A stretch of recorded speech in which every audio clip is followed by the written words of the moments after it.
Bienvenido a un nuevo programa de Corriendo el Velo. Vamos a seguir con esta serie de las 70 semanas de Daniel y arrancamos con el segundo video de esta serie. No sé cuántos va a tener, uno o dos más de seguro. Entonces lo que vamos a empezar a hacer es un mini repaso de lo que hemos aprendido en el programa anterior. Solo pequeño repaso, pero usted debe ir y ver el video. No vea este video sin ver el primero para que usted pueda unir toda esta información y podamos entrar en el contexto correcto para poder empezar a estudiar las 70 semanas de Daniel, la profecía de las 70 semanas. Entonces, en el primer programa lo que hemos aprendido es que Daniel se encuentra en la terraza de su casa y está leyendo el rollo del profeta Jeremías, porque estaba cerca de cumplirse ya los 70 años de cautiverio, profetizado precisamente por el profeta Jeremías en el capítulo 25, versículo 11. Daniel se encontraba leyendo ahora casi al final del cumplimiento del cautiverio en Babilonia, que está en el capítulo 29, versículo 10.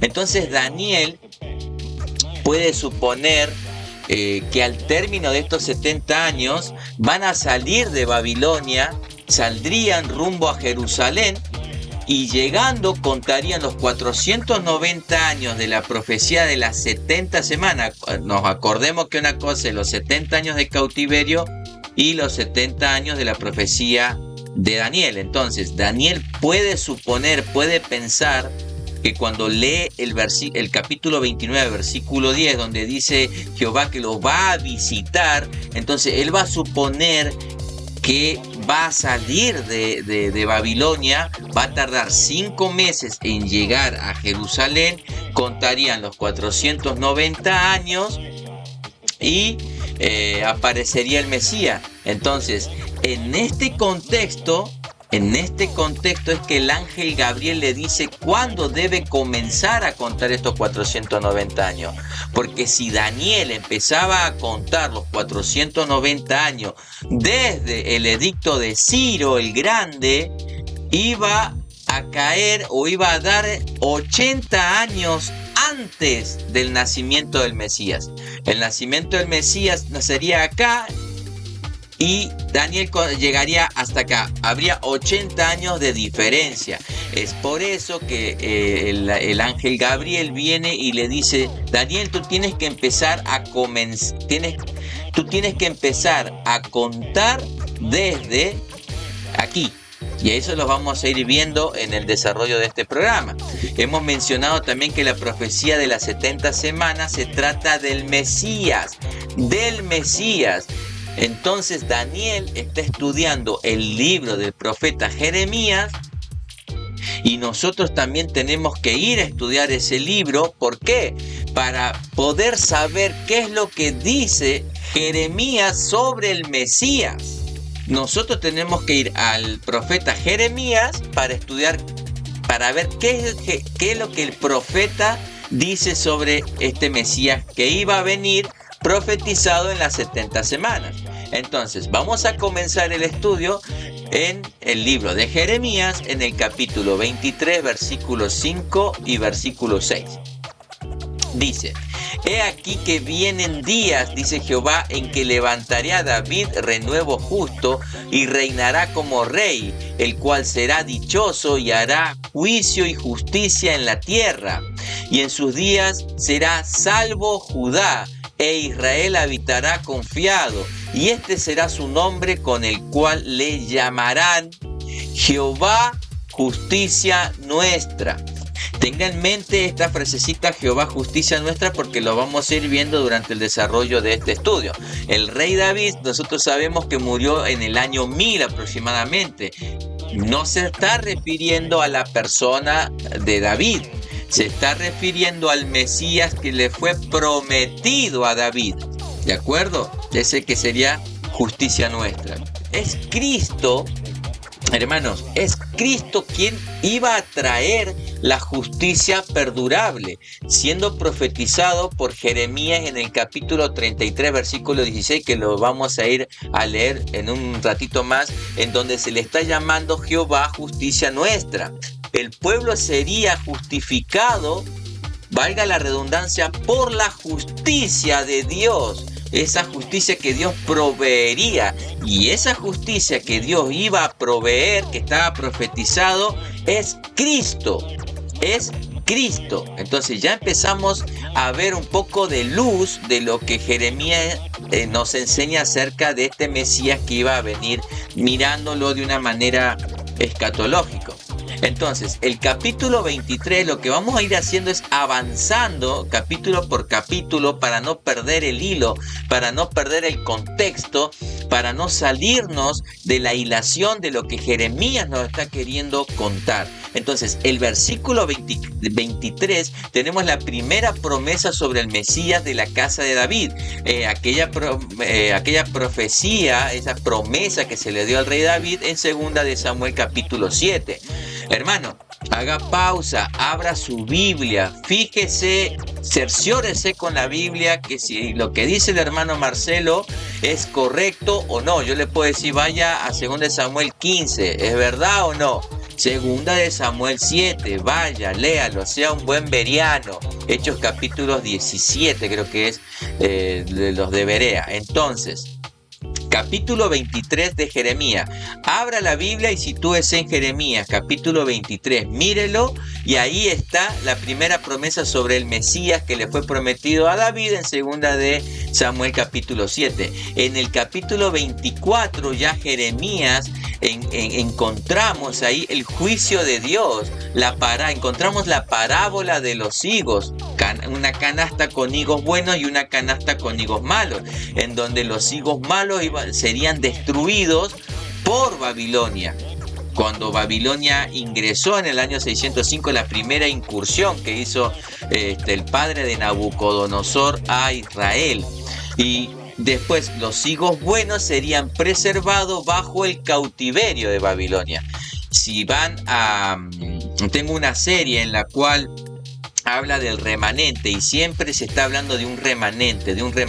Nunca la Biblia habla de una salvación total. Siempre va dirigido esto a un remanente.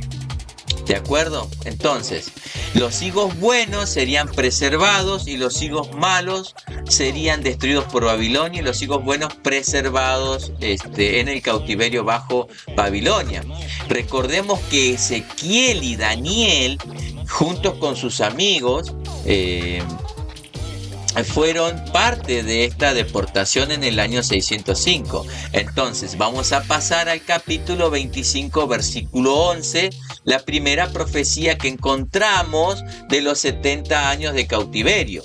Ahora pasamos ya al capítulo 30 y vamos a leer los versos 8 y los versos 9. Dice así Jeremías 30, versículos 8 y 9. En aquel día, dice Jehová de los ejércitos, yo quebrantaré tu yugo de tu cuello y romperé tus coyundas, y extranjeros no volverán más a poner en servidumbre, sino que servirán a Jehová su Dios y a David su rey, a quien yo levantaré. Está especificando este texto que la restauración no de Judá como una etnia, sino del pueblo de Dios en sí, sería cuando llegara este Mesías que Jeremías está profetizando. Entonces, Daniel, obviamente, nosotros ahorita que estamos escuchando esto, tenemos que ponernos en los zapatos de Daniel. Nosotros somos Daniel y lo que estamos aprendiendo de Jeremías es lo que estaba aprendiendo Daniel. Por eso es que nosotros tenemos que hacer cuenta que nosotros somos Daniel y lo que ahora vamos a aprender de Jeremías es lo que estaba aprendiendo Daniel. ¿De acuerdo? Entonces, Daniel bien podía interpretar que Jeremías dice en el versículo 29, o sea, él lo lee en el rollo, para nosotros es capítulo 29, versículo 11, que Dios libraría a Judá una vez que llegaran a Jerusalén, siendo ese tiempo la restauración final. Pero ese no sería el tiempo de la restauración final. ¿Por qué? porque la restauración final la traería el Mesías al final de la semana 70. Y ahora sí vamos a pasar al capítulo 33, versículos 14 al 16. Dice Jeremías 33, 14 al 16. He aquí vienen días, dice Jehová, en que yo confirmaré la buena palabra que he dado a la casa de Israel y a la casa de Judá. En aquellos días y en aquel tiempo haré brotar a David un renuevo de justicia y hará juicio y justicia en la tierra. En aquellos días Judá será salvo y Jerusalén habitará segura y le llamarán Jehová justicia nuestra. Jeremías es un libro donde encontramos esa unión, donde convergen, donde se une la llegada del Mesías de la casa de David, ese Mesías príncipe del capítulo 9 de Daniel, y lo relaciona con el cumplimiento de su ministerio con el nuevo pacto. Jeremías apunta a ese evento. ¿De acuerdo? Ahora, ese evento que sucedería en el tiempo del Mesías es el cumplimiento del plan profético de Dios desarrollado en la persona de Cristo, en donde Cristo inaugura el plan de redención. Por lo tanto, es Cristo aquella persona que confirma el pacto y no un anticristo. En todo el capítulo 9 de Daniel, no encontramos tal cosa como un anticristo. No habla de ningún personaje del anticristo, no nos lleva a pensar sobre un anticristo, no nos da sombra, no nos da dudas que nos lleve a pensar que hay un anticristo. Jeremías tampoco habla sobre un anticristo, y eso que hemos estudiado del capítulo 23 en adelante, y no hay ningún referente acerca de este personaje que enviaría a Satanás. ¿De acuerdo? Ahora, lo que sí enseña claramente el libro del profeta Jeremías es que cuando llegara ese tiempo del Mesías de la casa de David, ese Mesías cumpliría el nuevo pacto. Jeremías 31, del versículo 31 al 34. ¿Qué dice el capítulo 31, verso 31 al 34? Dice: He aquí vienen días, dice Jehová, en los cuales haré nuevo pacto con la casa de Israel y con la casa de Judá. No como el pacto que hice con sus padres el día que tomé su mano para sacarlos de la tierra de Egipto, porque ellos invalidaron mi pacto, aunque yo fui un marido para ellos, dice Jehová. Pero este es el pacto que haré con la casa de Israel después de aquellos días, dice Jehová. Daré mi ley en su mente y la escribiré en su corazón, y yo seré a ellos por Dios y ellos serán por pueblo. Y no enseñará más ninguno a su prójimo ni ninguno a su hermano diciendo: conoce a Jehová, porque todos me conocerán, desde el más pequeño de ellos hasta el más grande, dice Jehová, porque perdonaré la maldad de ellos y no me acordaré más de su pecado. El pacto que se refiere en el versículo 31 es el nuevo pacto. ¿Quién haría ese nuevo pacto? El Mesías que vendría de la casa de Israel, el Mesías prometido a David, 2 de Samuel 7, porque es a través del nuevo pacto que el remanente sería salvo y vendría esa justicia perdurable. Dice el texto: porque perdonaré la maldad de ellos y no me acordaré más de su pecado. Pregunta: ¿quién vendría a poner fin a la prevaricación y al pecado? Daniel 9:24, el Mesías príncipe. Cristo confirma el nuevo pacto. Yo no sé, hermano, cómo es que llegan a sacar a Jesucristo de la ecuación y a poner a un personaje como el anticristo. Yo realmente no entiendo cómo hacen ese tejimaneje de las escrituras. De verdad, no sé. Jeremías capítulo 32, versículos del 37 al 40 dice: He aquí que yo los reuniré de todas las tierras.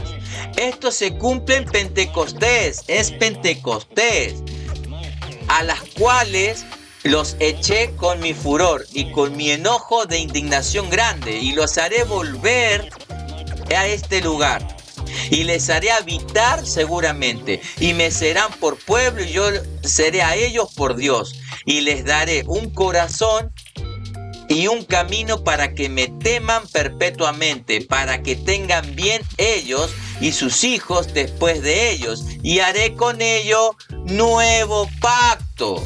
Y haré con ellos nuevo pacto. Una vez más, hermano, una vez más las Escrituras confirman casi de manera enfática que el nuevo pacto vendría en el tiempo del Mesías príncipe. Lo cumpliría la persona de Cristo. Cristo es aquel que cumple el pacto y no ningún personaje enviado por Satanás, que luego de 3 años y medio invalida ese pacto y comienza la media tribulación o la gran tribulación y todo ese rollo que han insertado, esa eisegesis que han metido a las Escrituras. Nada de eso sale en las Escrituras, hermanos. Yo invito con todo el amor del Señor a aquella persona que quiera dialogar. No estoy invitando a debatir a nadie, estoy invitando a dialogar en el amor del Señor, orando al Señor. Si usted tiene otra interpretación, hermano, yo le invito a que podamos ponernos en contacto y conversar en el amor de Cristo y buscar la verdad. Porque si usted verdaderamente ama a Cristo, a la persona del Señor, y ama su palabra y es apasionado de Cristo, entonces juntos vamos a llegar a la verdad. Pero no defienda algo que no está en las Escrituras. No lo defienda. Y yo me atrevo, hermano, a decir que este tipo de doctrinas, escuche bien, y lo digo con todo respeto, no deseo ofender a nadie, pero yo le voy a dar una base sólida de por qué yo creo que esto de creer que el pacto lo confirma un anticristo es una doctrina de demonios. No se ofenda, yo le voy a decir el por qué. Si yo digo, preste atención, si nosotros, vuelvo a repetir, si nosotros vamos a sacar a Cristo de la ecuación y vamos a poner a Satanás a hacer algo que en realidad le corresponde a Cristo, porque Cristo es el que confirma el pacto, pero según otras interpretaciones, no voy a decir otra escuela de interpretación porque no existen muchas escuelas, es una interpretación de la Biblia. Las demás, entonces podemos estar equivocados. Por eso digo, hay que buscar la verdad en amor. ¿Y cómo la buscamos? En oración y estudiando las Escrituras, interpretando las Escrituras con las Escrituras. Nosotros sacamos a Cristo, que es el que confirma el pacto, y ponemos a un anticristo. Entonces, si Satanás es el que confirma el pacto, este pacto con los árabes, y trae paz entre los árabes y los judíos, si es un anticristo el que confirma ese pacto, entonces el nuevo pacto, ¿qué pasó? No ha pasado. Porque es para Israel, no para la iglesia. Realmente es peligroso hablar de esta manera. Realmente yo creo que hay muchos hermanos que piensan de esta manera, que es un anticristo, y realmente aman al Señor y ellos no saben que están confundidos, porque así le enseñaron. Hay que orar porque en cierta manera nosotros venimos también de ese tipo de pensamientos, y gracias a Dios que nos iluminó, nos amaneció la luz del Evangelio, de la sana doctrina verdaderamente, porque la sana doctrina busca exaltar a nuestro Señor Jesucristo. Entonces, si yo creo que es un anticristo que viene a cumplir el pacto, no estoy exaltando a Jesucristo, por el contrario, lo estoy sacando del plan soberano de Dios, del plan profético, salvífico, de la soteriología, de la salvación a ese remanente cuando el Mesías viene y muere para traer la justicia perdurable, para confirmar el nuevo pacto en su sangre, que muere en la cruz del Calvario por el pecado de todo, y esa es la esencia del Evangelio. Y si yo saco a Cristo y pongo a un anticristo confirmando un pacto, hermano, por favor, no crea que la escatología es periferal. La escatología es central. ¿Por qué es central la escatología? Porque la escatología es el plan soberano y profético de Dios desarrollado en la persona de Jesucristo. Y si piensas que Jesucristo es periferal, entonces tendrías que pensar si eres salvo o no, si eres creyente o no. Vamos a hacer un resumen básico. Jeremías profetiza el tiempo del cautiverio, ¿de acuerdo? Capítulo 25, versículo 11, lo profetiza por 70 años. 70 años iban a estar en la tierra de los caldeos, en el imperio babilónico. Profetiza que Dios les permitirá regresar a Jerusalén después de esos 70 años. Capítulo 29, versículo 10. Menciona el cumplimiento de la profecía del Mesías de la casa de David. Este Mesías, dice Jeremías, traería la justicia perdurable, quitaría el pecado, cumpliría el nuevo pacto. Lo dice el profeta Jeremías, lo dice la Biblia. Y al introducir el nuevo pacto, salvaría eternamente a los justificados. Esos justificados son o es el remanente que Dios guardó a través de toda la historia bíblica. Y imagínese, hermano, a ver, en este resumen ya no hemos entrado a estudiar. En el próximo programa vamos a entrar ya de lleno a estudiar la profecía de las 70 semanas. Pero con este resumen, con este programa anterior y este segundo programa, ya podemos entender cuál es la esencia de de las 70 semanas de Daniel. O sea, acá no hay nada oscuro, no hay nada gris, no tienes que ser súper espiritual para entender esto. Entonces, no hemos entrado todavía a estudiar la profecía de las 70 semanas y ya podemos entender cuál es su propósito. ¿Y cuál es el propósito de las 70 semanas? Está hablando del ministerio del Mesías, en donde establece el nuevo pacto. Habla de la muerte del Mesías, donde haría cesar el sacrificio a los 3 años y medio después de inaugurada las 70 semanas, que se inaugura en el bautismo, porque es el sacrificio perfecto.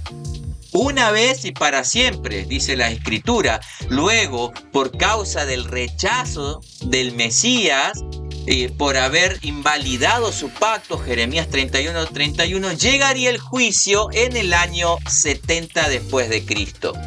Y bueno, hermano, hasta acá este segundo programa. Yo creo que sería bueno y recomendable que lo podamos ver el primero y de nuevo, para poder entrar ya de lleno en estudiar las 70 semanas. Pero imagínese, hermano, que yo me hubiera metido directamente a estudiar las 70 semanas y hubiéramos evitado o no hubiera hecho estos 2 programas. ¿Ustedes creen que hubiéramos podido llegar a una interpretación fiel? ¿Se dan cuenta que no es la cuestión de decir, bueno, las 70 semanas es esto, el otro y ya está? Hermanos, tenemos que estudiar, tenemos que interpretar la Escritura con la Escritura, tenemos que orar, tenemos que invertir tiempo, tenemos que invertir recursos, dinero. Si realmente amas al Señor, pídele sabiduría y Él te lo va a conceder, siempre y cuando tu corazón sea glorificar al Señor. Gloria a Dios. Hermanos, hasta acá este programa. El próximo programa ya entramos de lleno en las 70 semanas de Daniel. Muchas bendiciones. Chau.